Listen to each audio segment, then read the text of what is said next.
గత ప్రభుత్వంలో జరిగిన దుర్మార్గపు శాండ్ మాఫియా, వైసీపీ ప్రభుత్వంలో జరిగిన శాండ్ మాఫియా వల్ల ఎన్ని వ్యవస్థలు కుప్పకూలిపోయినాయో అందరికీ తెలిసిందే.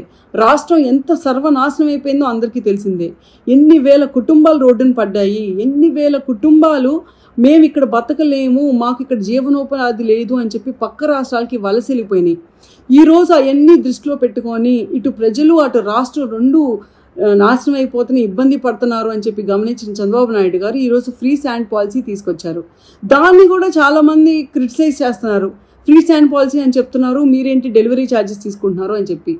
నాకు ఫ్రీ వైద్యం దొరుకుతుందని ఒక హాస్పిటల్కి వెళ్తాను, ఎన్నో వేలు ఖర్చు పెడితే కానీ దొరికిన వైద్యం ఫ్రీగా దొరుకుతున్నప్పుడు నేను ఆఫ్టర్ ఆల్ మెడిసిన్ కొనుక్కోలేనా, కొన్ని వందలు పెట్టుకొని ఒక 100-200 పెట్టుకొని మెడిసిన్ కొనుక్కోలేనా? అలాంటిది ఈ పాలసీ కూడా.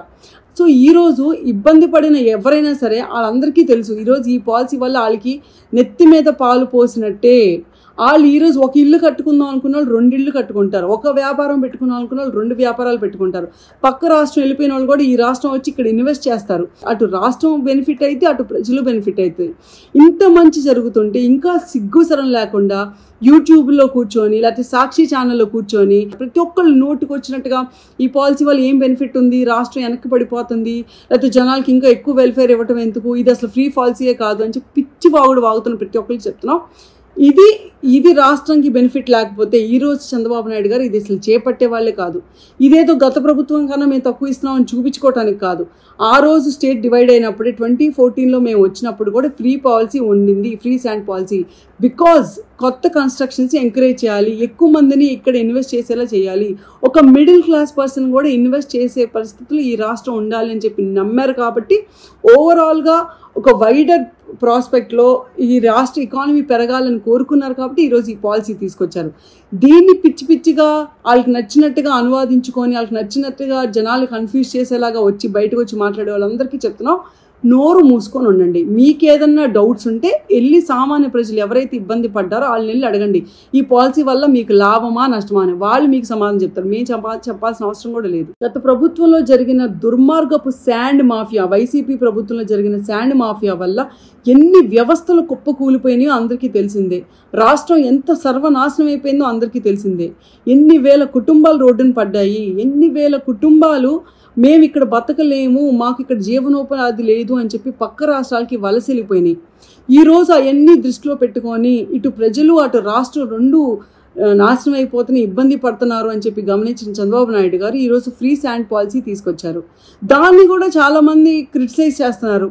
ఫ్రీ శాండ్ పాలసీ అని చెప్తున్నారు, మీరేంటి డెలివరీ ఛార్జెస్ తీసుకుంటున్నారు అని చెప్పి. నాకు ఫ్రీ వైద్యం దొరుకుతుందని ఒక హాస్పిటల్కి వెళ్తాను, ఎన్నో వేలు ఖర్చు పెడితే కానీ దొరికిన వైద్యం ఫ్రీగా దొరుకుతున్నప్పుడు నేను ఆఫ్టర్ ఆల్ మెడిసిన్ కొనుక్కోలేనా, కొన్ని వందలు పెట్టుకొని ఒక 100-200 పెట్టుకొని మెడిసిన్ కొనుక్కోలేనా? అలాంటిది ఈ పాలసీ కూడా. సో ఈరోజు ఇబ్బంది పడిన ఎవరైనా సరే వాళ్ళందరికీ తెలుసు, ఈరోజు ఈ పాలసీ వల్ల వాళ్ళకి నెత్తి మీద పాలు పోసినట్టే. వాళ్ళు ఈరోజు ఒక ఇల్లు కట్టుకుందాం అనుకున్న వాళ్ళు 2 ఇళ్ళు కట్టుకుంటారు, ఒక వ్యాపారం పెట్టుకుందాం అనుకున్న వాళ్ళు 2 వ్యాపారాలు పెట్టుకుంటారు. పక్క రాష్ట్రం వెళ్ళిపోయిన వాళ్ళు కూడా ఈ రాష్ట్రం వచ్చి ఇక్కడ ఇన్వెస్ట్ చేస్తారు. అటు రాష్ట్రం బెనిఫిట్ అయితే అటు ప్రజలు బెనిఫిట్ అవుతుంది. ఇంత మంచి జరుగుతుంటే ఇంకా సిగ్గుసరం లేకుండా యూట్యూబ్లో కూర్చొని లేకపోతే సాక్షి ఛానల్లో కూర్చొని ప్రతి ఒక్కళ్ళు నోటుకు వచ్చినట్టుగా ఈ పాలసీ వల్ల ఏం బెనిఫిట్ ఉంది, రాష్ట్రం వెనక్కి పడిపోతుంది, లేకపోతే జనాలకి ఇంకా ఎక్కువ వెల్ఫేర్ ఇవ్వటం ఎందుకు, ఇది అసలు ఫ్రీ పాలసీయే కాదు అని చెప్పి పిచ్చి వాగుతున్న ప్రతి ఒక్కరికి చెప్తున్నాం. ఇది రాష్ట్రానికి బెనిఫిట్ లేకపోతే ఈరోజు చంద్రబాబు నాయుడు గారు ఇది అసలు చేపట్టే వాళ్ళే కాదు. ఇదేదో గత ప్రభుత్వం కన్నా మేము తక్కువ ఇస్తున్నామని చూపించుకోవటానికి కాదు. ఆ రోజు స్టేట్ డివైడ్ అయినప్పుడే 2014లో మేము వచ్చినప్పుడు కూడా ఫ్రీ పాలసీ ఉండింది, ఫ్రీ శాండ్ పాలసీ. బికాజ్ కొత్త కన్స్ట్రక్షన్స్ ఎంకరేజ్ చేయాలి, ఎక్కువ మందిని ఇక్కడ ఇన్వెస్ట్ చేసేలా చేయాలి, ఒక మిడిల్ క్లాస్ పర్సన్ కూడా ఇన్వెస్ట్ చేసే పరిస్థితులు ఈ రాష్ట్రం ఉండాలి అని చెప్పి నమ్మారు. కాబట్టి ఓవరాల్గా ఒక వైడర్ ప్రాస్పెక్ట్లో ఈ రాష్ట్ర ఎకానమీ పెరగాలని కోరుకున్నారు. కాబట్టి ఈరోజు ఈ పాలసీ తీసుకొచ్చారు.